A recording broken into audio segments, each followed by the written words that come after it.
Hello my dear students. So let's start with our next topic, which is example number 6.1. Pay attention, I am reading the question. Consider experiment 6.2a. Let's see the diagram. What is the diagram of 6.2a? Yes, here it is. I hope you all are having your textbooks right now. So consider this diagram 6.2. Okay, उसमें A find करना है. क्या है? What would you do to obtain a large deflection of the galvanometer? So figure 6.2 में एक galvanometer दिया है. वो गैल्वेनोमीटर में ज़्यादा डिफ्लेक्शन लाना है तो तुम्हें क्या करना है? As we can see in the diagram, there is a coil C2 and along with this C2 a battery is connected like this. So C1 में जो गैल्वेनोमीटर कनेक्टेड है वो गैल्वेनोमीटर में ज़्यादा डिफ्लेक्शन लाना है तो क्या करना पड़ेगा? सो ए का आंसर आएगा कि उसमें पहली पॉसिबिलिटी ये है, you can give large speed to coil C2. आप C2 को ज़्यादा स्पीड दे सकते हो यहां ले जाने के लिए. दूसरा आप क्या कर सकते हो? You can use the high voltage battery.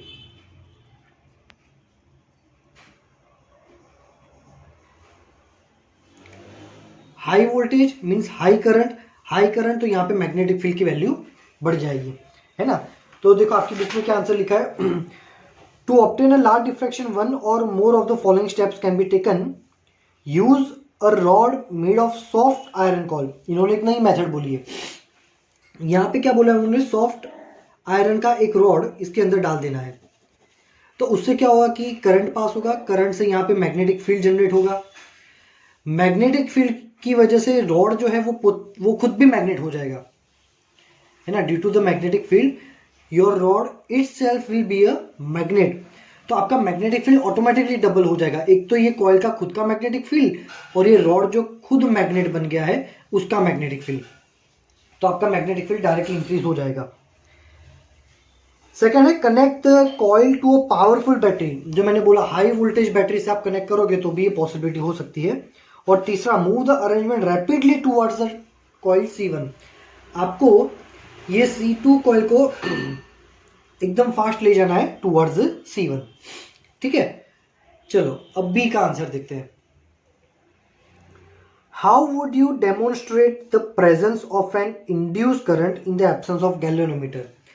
अब मान लो कि यहाँ पे गैल्वेनोमीटर है ही नहीं. अब गैल्वेनोमीटर नहीं है तो आपको पता कैसे चलेगा कि करंट जनरेट हुआ कि नहीं? ये आपको चेक करना है कि how can you demonstrate whether the current is present और not, and you are not suppose to give a galvanometer. So what will we do? Use, ये बी का आंसर आएगा, use a very small bulb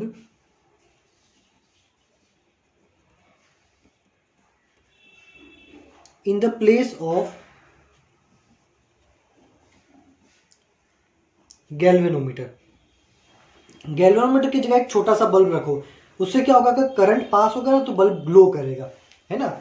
और इसमें book में लिखा होगा कि छोटा सा बल्ब कहाँ पे होगा, तो टॉर्च के अंदर जो छोटा सा बल्ब होता है आप उसको यूज कर सकते हैं. ठीक है, so this is the answer of B portion. Now let's see the example number 6.2. A square loop of side 10 cm and resistance 0.5 ohm is placed vertically in east west plane. ठीक है, तो ये मान लो कि आपका ईस्ट वेस्ट प्लेन है. ये east और ये वेस्ट, और उसमें एक स्क्वायर है, उसका साइड है 10 centimetre.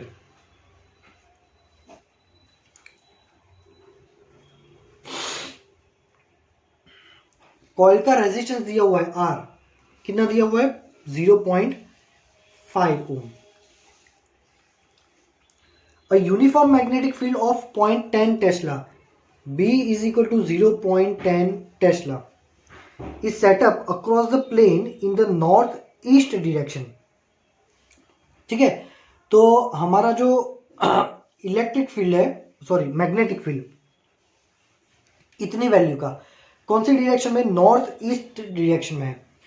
So that we can say कि भाई ये मान लो ये नॉर्थ है, ये साउथ है, तो नॉर्थ और साउथ है, तो नॉर्थ ईस्ट डायरेक्शन जो है वो ऐसी हो जाएगी, ठीक है। That means it is making an angle of exactly 45 degree. The magnetic field is decrease to 0 in 0.70 second. Initial magnetic field था 0.10, फाइनल मैग्नेटिक फील्ड हमारा हो रहा है 0, और ये पूरी प्रोसेस के लिए टाइम लग रहा है 0.70 सेकेंड, ठीक है।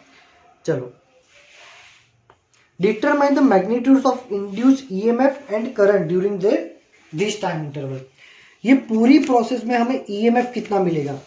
सो we know the formula E is equal to -n delta phi by delta T. When you are calculating the numericals, आपको ये नेगेटिव साइन को इग्नोर करना है, because it is only shows the direction, जो कि हम नेक्स्ट थ्योरी में देखेंगे। तो नेगेटिव साइन नहीं आएगी, और नंबर ऑफ टर्न्स हमारे यहाँ पे एक ही है। So n is equal to 1 हो जाएगा। तो बेसिकली फॉर्मूला बनेगा delta phi by delta t, ठीक है। डेल्टा फाई मतलब final flux minus initial flux by delta t. अब फाइनल फ्लक्स, तो फ्लक्स का फॉर्मूला होता है बी ए कॉस थीटा। तो B A cos theta minus initial flux, तो B A cos theta by delta t. अब finally क्या हो रहा है कि भी फाइनल आपका मैग्नेटिक फील्ड 0 हो रहा है, तो B2 की वैल्यू 0 कर दोगे, तो ये हो जाएगा 0 minus B1 means initial magnetic field जो कि है 0.10, और एरिया हो जाएगा हमारा 10 इंटू 10, तो 100, और सेंटीमीटर है तो मीटर में कन्वर्ट करोगे 100 into 10⁻⁴ into cos theta. So angle between them is 45। Actually area vector ऐसे होगा, तो एरिया वेक्टर और ये मैग्नेटिक फील्ड जो है उसके बीच में भी एंगल समहाउ 45 ही बनेगा। So cos 45 divide by delta T time, जो कि दिया हुआ है आपको 0.70, ठीक है। So E is equal to minus 0.10 into 100 into 10⁻⁴, cos 45 होता है 1/√2 and this 0.70 as it is. So by solving this you will get the value -1 millivolt. Here we will neglect the negative sign again because we need to find only the value. So इसकी जो value है वो कितनी हो जाएगी 1 millivolt. तो EMF हमें मिल गया, बट हमें तो क्या फाइंड करना था, हमें फाइंड करना था EMF और करंट दोनों। सो we know that apply Ohm's law, E is equal to IR. So E हो गया हमारा 1 मिलीवोल्ट, 1 इंटू 10⁻³ करंट हमें फाइंड करना है, और रेजिस्टेंस जो है हमें दिया है 0.5। सो I की वैल्यू हो जाएगी 1.9 इंटू 10⁻³ एम्पियर। क्या हो जाएगी I की value 1.9 into 10⁻³ ampere. V is equal to IR, E की वैल्यू यहाँ पे डालती I, और ये 0.5, ठीक है। ये 1.9 नहीं है, एग्जैक्टली आएगा 2, exactly 2 into 10⁻³ that is approximate is equal to 2 milli ampere. This will be your answer. So I hope you all are able to understand the problem कि फ्लक्स में जो चेंज हो रहा है, यहाँ पे मैग्नेटिक फील्ड की वैल्यूज चेंज करके फ्लक्स चेंज कर रहे हैं। कुछ कुछ न्यूमेरिकल्स में ऐसा होगा कि एंगल चेंज कर देंगे, रोटेट करेंगे, तो वहाँ पे हम cos theta 2 minus cos theta 1 रखेंगे। जो क्वांटिटी चेंज हो रही है उसमें 2 और 1 लिखना है।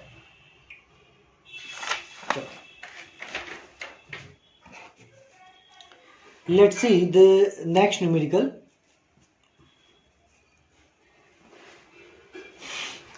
Example 6.3. A circular coil of radius 10 centimeter and 500 turns. So you are given a coil. Coil is having the radius R is about 10 centimeter, 10 into 10 is to minus 2 meter, and total number of turns are 500. And the resistance, coil का resistance दिया हुआ है 2 ohm, is placed with its plane perpendicular to the horizontal component of Earth's magnetic field. ठीक है, मतलब कि ये plane जो है वो एक्चुअली अगर देखने जाओ तो डायग्राम ऐसा बनेगा कि ये अर्थ का मैग्नेटिक फील्ड का हॉरिजॉन्टल कंपोनेंट है और आपकी जो कॉइल है वो एग्जैक्टली इसके परपेंडिकुलर रखी है, मतलब ऐसे रखी है आपकी कॉइल. ठीक है. So right now the angle between area and magnetic field is 0 because इसका एरिया वेक्टर जो है वो ऐसे होगा. So initial angle between them is 0 degree. Now it is rotated about its vertical diameter. ये आपका वर्टिकल डायमीटर है. ठीक है. So it is rotating about vertical diameter means कि ये मान लो कि ऐसा आपका कॉइल है, ये ऐसा मैग्नेटिक फील्ड जा रहा है, तो कॉइल को रोटेट करना है आपको ऐसे, यहां से ऐसे. तो मतलब ये कॉइल ये इनिशियल पोजीशन है और ये हो जाएगी आपकी फाइनल पोजीशन. ठीक है. डायमीटर के अक्रॉस को ऐसे रोटेट किया है. तो अब आपका एरिया वेक्टर हो जाएगा ऐसे. This is the area vector. So here the angle is area vector is here and magnetic field is here. So we can directly say our angle is 90 degree. So मैंने जो आपको बताया था कि यहाँ पे जो फ्लक्स का चेंज हो रहा है, this change is making by the rotating angle, है ना. प्रीवियस न्यूमेरिकल में क्या था कि मैग्नेटिक फील्ड की वैल्यू को 0 करते थे, यहाँ पे एंगल की वैल्यू चेंज कर रहे हैं. फाइंड क्या करना है,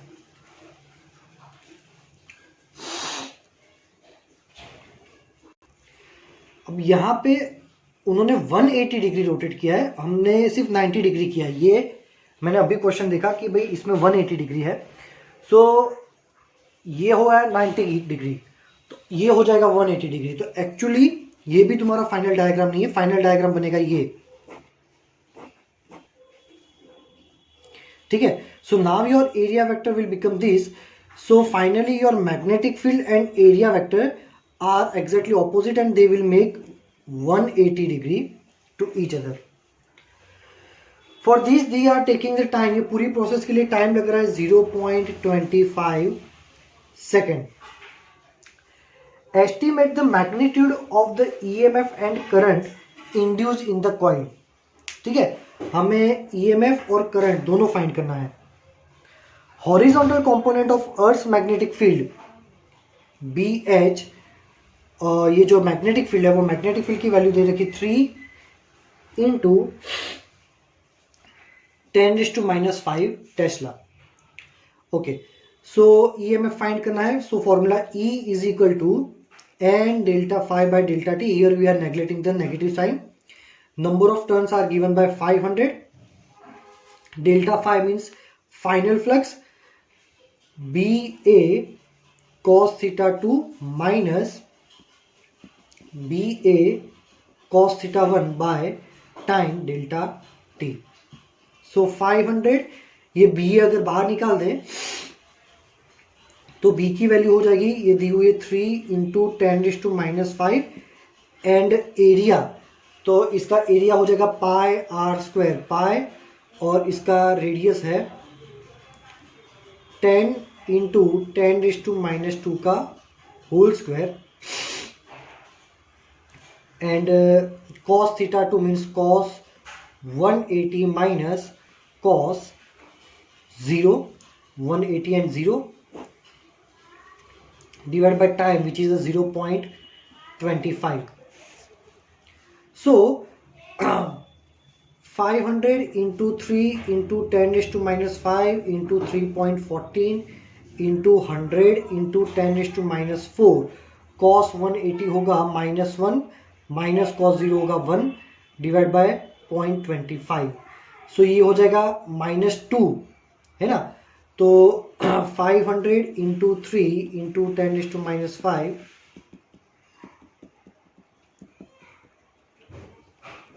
-2 इंटू 0.25, ये माइनस साइन नेगलेक्ट करेंगे, 2 को अंदर मल्टीप्लाई करेंगे और जो भी आंसर आएगा उसको 0.25 से डिवाइड करोगे. So you will have the value of EMF 3.8 into 10⁻³ volt. Now we also need to find the current. So apply Ohm's law. E is equal to IR. So I is equal to E by R. E जो है वो 3.8 into 10⁻³ होगा और resistance, आपको resistance की value दे रखी है 2 ohm. So by 2 1.9 into 10⁻³ ampere. This is the value of your induced current. ठीक है, चलो. So I hope you all are able to understand the problem. Next, let's see the theory. Lenz's law. तो very important. Lenz's law is related with the law of conservation of energy.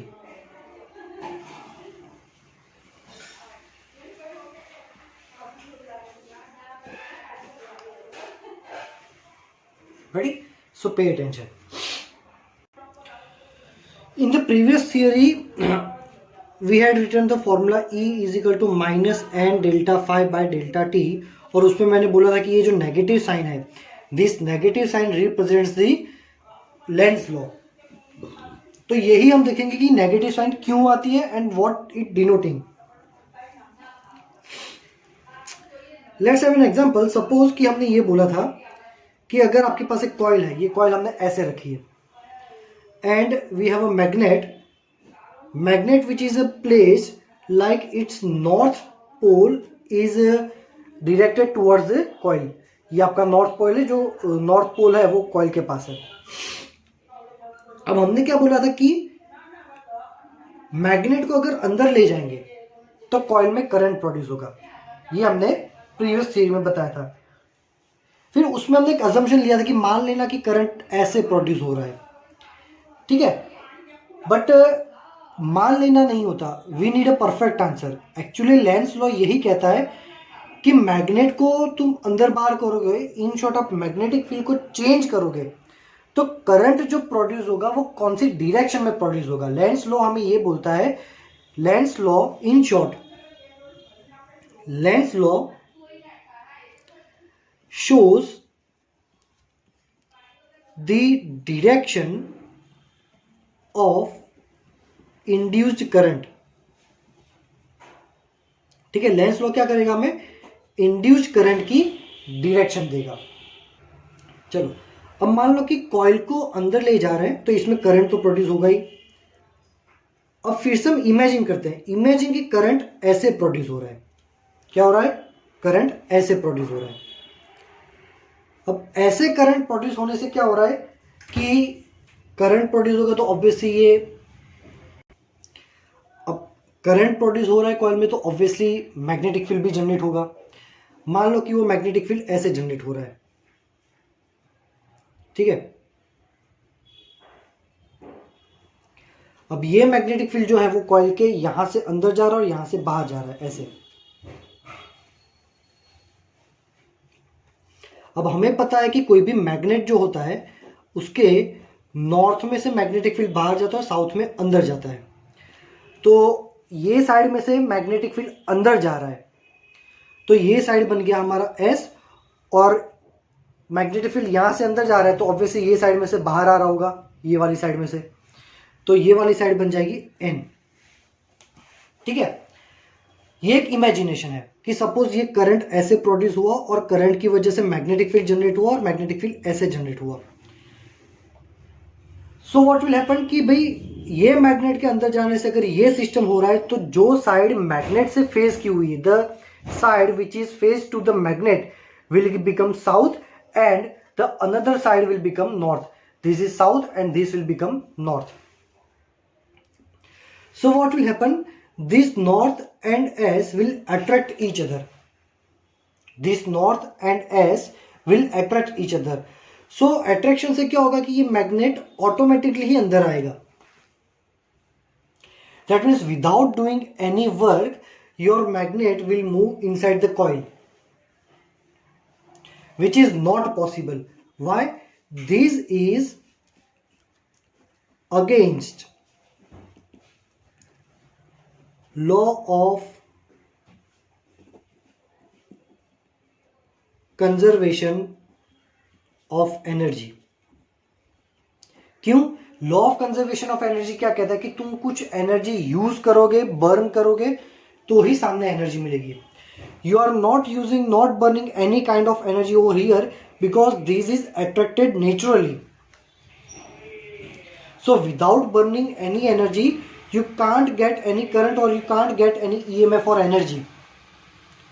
So this direction which we have assumed is proved wrong. So let's do the opposite. Same coil, same magnet, and moving in the same side, but now the induced current is produced like this. So like that उसका जो magnetic field है वो पहले की comparison में opposite होगा। That means ये जो साइड है उसमें से मैग्नेटिक फील्ड बाहर आ रहा है, एंड वी नो दैट कि नेगेटिव में से मैग्नेटिक फील्ड बाहर आता है। So this is become negative and this is become positive. That means now N and N are repulsing. So आपका मैग्नेट जो है वो ऑटोमेटिकली अंदर नहीं जाएगा। So अंदर ले जाने के लिए आपको कॉन्स्टेंटली वर्क करना पड़ेगा। That means you are burning some energy and you are gaining some energy over here in terms of current. So this is the following the law of conservation of energy. So this is the correct thing. ठीक है। So current ऐसे produce होता है। तो इससे law क्या बनेगा? Law आपको टेक्स्ट बुक में यहां दिया हुआ है इन द सेकेंड पैराग्राफ। ठीक है, सेकेंड पैराग्राफ जो है, जो मैंने यहां पे अंडरलाइन किया है, वो आपका लॉ है। The polarity of induced EMF is such that it tend to produce a current which opposes the change in magnetic flux that produce it. मतलब जिस क्वांटिटी की वजह से हमें मैग्नेटिक फ्लक्स में चेंज मिल रहा है, करंट क्यों प्रोड्यूस होता है? कल मैंने एक्सप्लेन किया था, करंट इसीलिए प्रोड्यूस होता है ताकि हमें मैग्नेटिक फ्लक्स का चेंज मिले। अब यहां पे ये पूरे केस में मैग्नेटिक फ्लक्स का चेंज कौन कर रहा है? यहां पे मैग्नेटिक फ्लक्स का चेंज कर रहा है मैग्नेट। तो करंट उसी डायरेक्शन में प्रोड्यूस होगा कि वो इस चेंज का अपोज करे। नॉर्थ नॉर्थ मतलब ये अपोज कर रहा है मोशन का, समझ में आया? तो करंट उसी डायरेक्शन में प्रोड्यूस होता है जो मैग्नेटिक फ्लक्स को चेंज कर रहा है, उसी का अपोज करे, है ना? मतलब देखो सिंपल सी बात है, ये रिंग है और हम बाहर मैग्नेट को अंदर ले जा रहे हैं, तो करंट कैसे प्रोड्यूस होगा? देखो एक चीज याद रखो कि अगर रिंग में नॉर्थ पोल बनता है, इंपॉर्टेंट है शॉर्ट में नीट के कंसेप्ट, अगर रिंग में नॉर्थ पोल बनता है तो वो करंट होगा anti clockwise.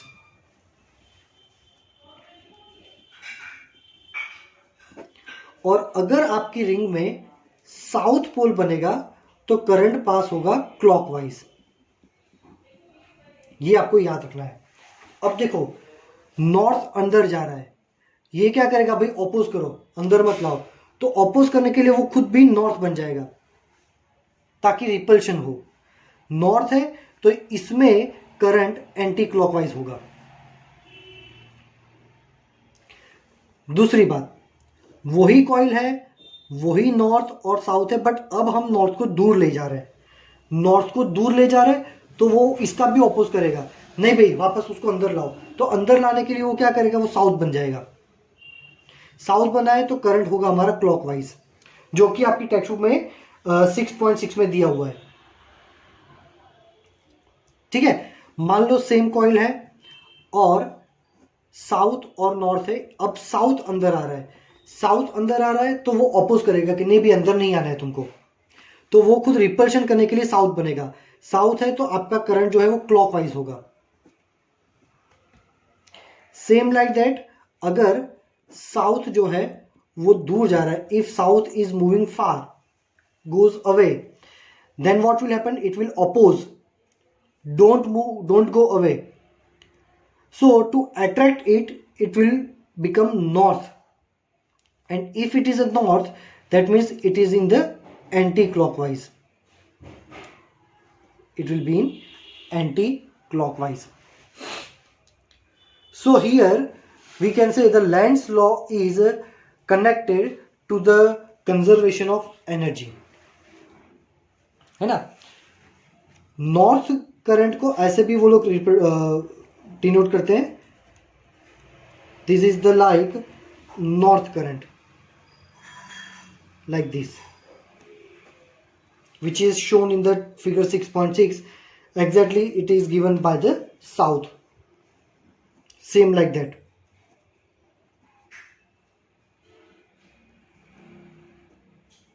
The arrows are exactly pointing to this.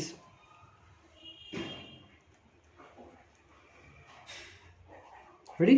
The points are, arrows are coinciding. So read the Land's law carefully. Read its line to line. Theory wise it is not important, but पूरा जो chapter है वो Lenz law पे ही depend करता है। सारे numerical, इसके बाद जितने भी न्यूमेरिकल, जितनी भी थियरी है, सब में लेंस लॉ आएगा। एक्चुअली लेंस लॉ तो प्रीवियसली आ गया था जिसमें हम नेगेटिव साइन डिनोट करते हैं, तो यहाँ पे नेगेटिव साइन क्या डिनोट करता है कि जो ईएमएफ को प्रोड्यूस कर रहा है, फ्लक्स का जो चेंज कर रहा है उसी का अपोज हो रहा है, इसीलिए यहाँ पे नेगेटिव साइन है। Here negative sign indicating EMF is opposing the change in flux. Ready? So almost 90% numerical इस चैप्टर के उसमें लेंस लॉ यूज होता है। So read it carefully, and if you are having any doubt you can ask me in the message section. Thank you very much, my dear students.